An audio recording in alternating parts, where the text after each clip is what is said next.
السلام عليكم مشتركي قناة تلمسانية في المهجر، يا ربي تكونوا بخير وعلى الخير يلقاوكم فيديوهاتي. اليوم صباح البركة، صباح الخير، صباح الشتاء من عند سيدي ربي. اللهم لك الحمد دائما وابدا.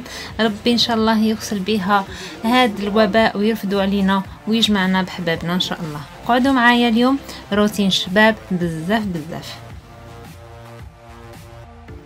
كما العاده دائما نوجد الطابله نتاع فطور الصباح نتاعنا بعد ما نحل الدار تستوى. باش اللي يكتبه لنا سيدي ربي كونفيتور زبده، يعني كل حاجه عندنا متوفره في الدار.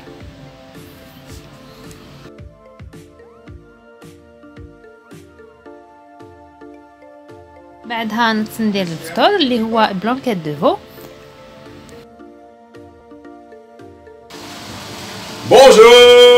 Bonjour, comment ça va? Tu vas bien? Ça va et toi? La cuisinière de service ce matin, qu'est-ce que tu vas nous faire de beau? Et de bon surtout. Comme la blanquette de veau. Oh là là là là, on a la blanquette de veau. Un plat typiquement français, hein les amis. Un plat typiquement français, un plat typiquement traditionnel. Tu vas nous le faire avec, tu vas nous la faire avec quoi? Avec du lait. Ah ouais, la tradition. La blanquette de veau, c'est un plat qui a été créé, on ne sait pas où d'ailleurs. On ne sait pas si c'est en France, c'est surtout ici, si on sait que c'est en France. Mais on ne sait pas si c'est en Picardie, on ne sait pas si c'est en région lyonnaise, on ne sait pas si c'est en Provence, on ne sait pas non plus si c'est en Île-de-France. En tout cas, un plat traditionnel qui existe depuis, je pense, on a commencé à parler de la blanquette en 1735. Ah bon? Ah oui, depuis 1735 on parle de la blanquette. Et en 1739 ça a été écrit sur un livre de cuisine officiellement que la blanquette était un plat mythique, un plat qui venait d'être créé donc par un maître d'hôtel français. Et donc depuis on se régale avec ce plat culinaire qui est un petit peu bourgeois quand même. Hein. Pas n'importe qui mange de la blanquette aujourd'hui. Hein. Il y a beaucoup de gens qui mangent des cochonneries tous les jours. Hein, des plats vraiment faits de choses et d'autres, de sauces, je ne sais pas moi. Il y a vraiment différentes manières de cuisiner aujourd'hui. Mais la blanquette de veau reste quand même un plat très traditionnel qui fait partie du cœur des Français. Dans toutes les régions d'ailleurs on fait de la blanquette aujourd'hui. Et nous, donc ce matin, on va se régaler. Vraiment, نعجبني بعد هاد la blanquette de veau. Oui. أنا كنت تقول لي عليها avant. Mais oui, avec du champignon, avec des champignons, avec de l'ail, enfin de l'ail, de l'oignon plutôt. Hein. Voilà, de l'oignon. Voilà, champignons, carottes. Ouais. Et puis bien sûr on plonge le riz dans cette sauce que tu vas constituer. Ouais. Et ça donne un goût exceptionnel. Et on n'y pense pas souvent hein, pour faire de la blanquette. Mais voilà, les gens qui ont un petit peu du goût font ce plat. Bon, pas tous les jours, mais quand même on arrive quand même à le faire de temps en temps pour se régaler. Voilà. Donc la blanquette aujourd'hui, je vous le conseille moi, ce plat, je vous le conseille vivement si vous avez quelques oignons, vous avez de la viande, on va dire de veau, hein, il faut du veau, voilà, vous allez chez le boucher et vous demandez la blanquette de veau. Absolument pas. Ah. Absolument pas. C'est le veau qui est vraiment le plus c'est qui est vraiment le plus choisi pour ce plat, c'est le veau, la blanquette de veau. Vous allez chez votre boucher, vous demandez la blanquette de veau et je pense que vous allez vous régaler. Et sur cette chaîne, je pense que nous allons vous faire aimer la cuisine parce qu'il faut que vous aimiez de la bonne cuisine et ne pas manger de la cochonnerie. Hein, des cochonneries que l'on vend aujourd'hui dans les plats surgelés, par exemple ou autres, ou dans les boîtes de conserve, vous mangez des trucs préparés, c'est plutôt dégueulasse, même si je n'aime pas trop le mot dégueulasse pour de la nourriture, hein, parce qu'il y a des gens qui ne mangent pas aujourd'hui à leur faim, mais la blanquette c'est très très bon et je vous dis à très bientôt en vous souhaitant un bon appétit. Merci. انا راح نكمل هنايا لا بريباراسيون تاع البلانكيت دو فو تاعي. درت اللحم، البصل، بصله واحده قطعتها وواحده غرزت فيها عود القرنفل. درت الزيت على حسب عدد افراد العائله، يعني بايزوب حنا 3 درت 3 داك الزيت اللي كانت مسبقيت لي. درت الملح والتفاح. درك واش راح ندير، راح نقطع 3 تاع الزروديات هكذا دوائر.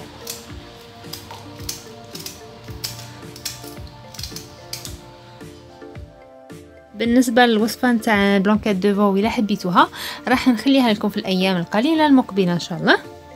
فقط خليوا لي كومونتير. انا راح هنا نكمل تقطاع تاع لي كاروت نتاعي وراح نغلق على الكوكوط نخليها تصفر ونطيب الفطور تاعي ونتلاقاو على طاوله الافطار باذن الله. هذه هنا الطويبله نتاعنا تاع الفطور باللي كتبه لنا سيدي ربي، يعني بلا بلانكيت دو فو والسلاده فروماج والخبز، والحمد لله دائما وابدا. البنات هذا هو البلان تاع لا بلانكيت دو فو. شوفوا سلقنا الروز وسقيناه بلا صوص نتاع اللحم ولا شامبينيون ولا كاروت. هنا بعد ما فطرنا وطميت الماعن ارتحنا شويه، رحنا رايحين لواحد البلاصه اسمها لو كلير، رايحين نتسوقوا سوالحات يعني خاصنا في الدار. قعدوا معايا باش هكذا تعرفوا واش شريت. هذا هو لو كلير جاي في منطقه تاع سوميو، راكم تشوفوها ديجا مكتوبه. قعدوا معايا راح ندخلوا لداخل. هنا جهه يبيعوا فيها غير الورد، كاين لي فلور ارتيفيسيال وكاين لي فلور فغي يعني حقيقيين. هذه هنا الورد الحقيقي، كاين لا كل سومه، كاين كذلك الانواع، كاين لوركيدي، الياسمين وبزاف تاع الانواع، يعني كل واحد والسميه ديالو. هنا هذا الجهه نتاع لي فلور ارتيفيسيال، كاين لوركيدي، كاين هذيك الصبار، كاين على كل انواع، ولكن الاسعار انا صراحه مادامني مانيش خدامه وما عنديش دخل يجيوني غاليين. هنا هذه 18 اورو فاصل 90 سنتيم، يعني تقريبا واحد 380 الف درهم لاجيري، وهذه تقريبا 14 اورو.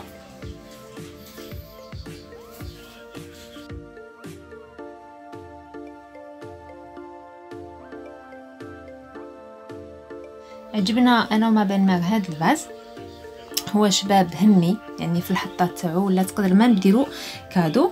السعر نتاعو 120 اورو.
هنا هذا لو ريون نتاع الالكتروميناجي، يعني راح نسيبو فيه الفوق سيكلون، راح نسيبو لي فريتوز على النوع، كاين فريتوز انتيليجونت، فريتوز نورمال، كاين لي بلندر، كاين لاشوا.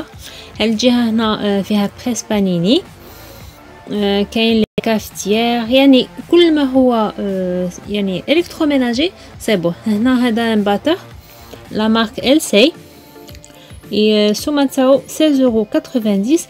باغ كونطخ ان باتور مولينكس يدير 24 €. هنا كاين لي بالونس، يعني الميزان تاع سبيسيال بور لا كويزين، كاين على النوع حتى هما. هاد الجهه هنا تاع لي كافيتيير، هنا كاين لو فار ريباسي، وهاد الجهه هنايا كاين الغريبان، هذا اللي نديرو فيه الخبز ويخرج محمر.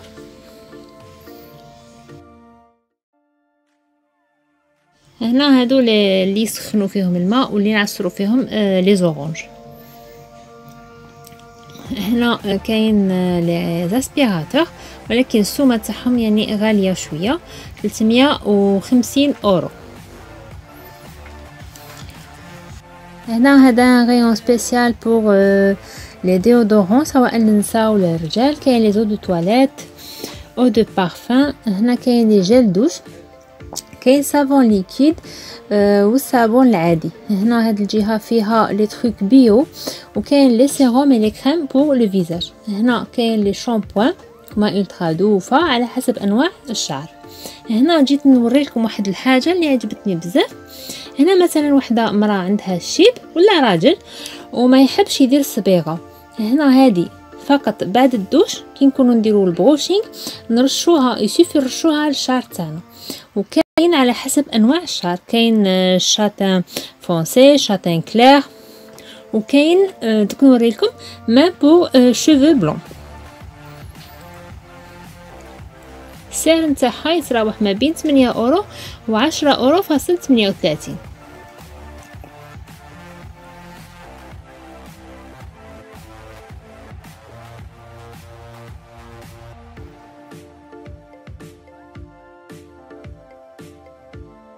هنا سان غيون سبيسيال تاع لي كريم ايبيلاتوار نتاع لا سير شود لا سير فرواد. انا هنا البنات كنت رفدت ديجا واحده فيت من قبل، سي فريمون النتيجه نتاعها روعه. السعر نتاعها 6.71 اورو. هذه تاني ولكن مازال ما جربتهاش، سي اون كريم ديبيلاتوار اللي نديروها سو لا دوش.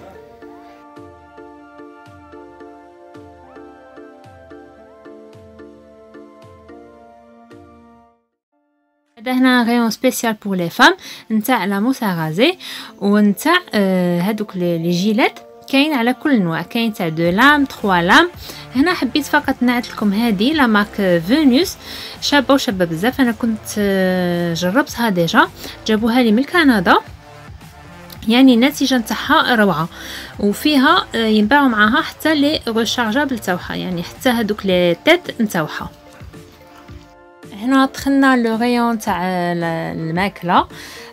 انا راح نتسوق وفي اخر الفيديو راح نوريكم كامل واش شريت.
هنا فقط حبيت نشرح لكم. كاين هاد لي بواط اللي فيهم سيلري ريمولاد. واسمه هو سيلري ريمولاد.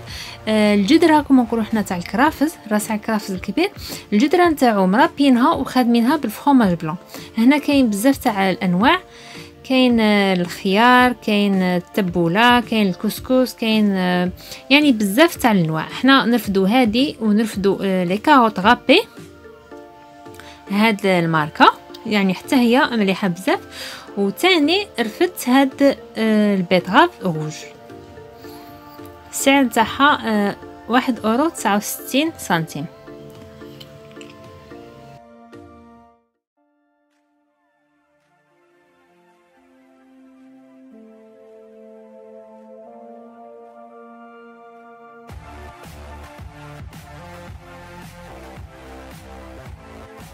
بعد ما تسوقنا والحمد لله شرينا كامل الصوالحات اللي كانوا خاصنا، جا ترونسبور يدينا ورحنا راجعين للدار.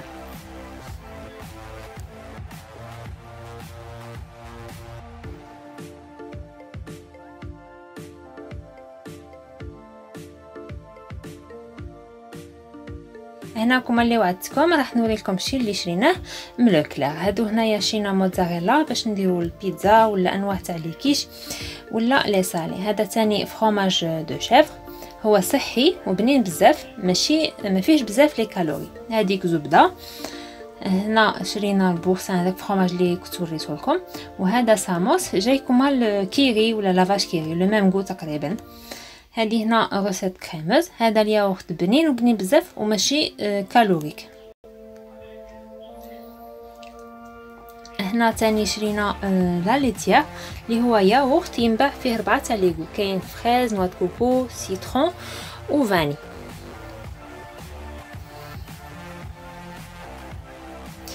تاني شرينا البصل، ما شريتش البيو، شريت بصل نورمال.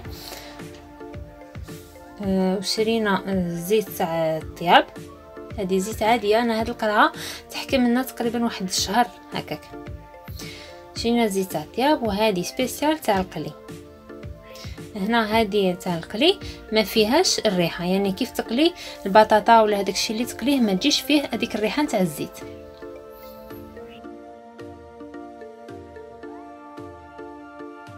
ثاني شرينا طوماطيش. حنا دائما نشريوهم هذا النوع، هذا السلاده ولا الطياب، ودي فوا نشريو هذيك طوماط سوريز.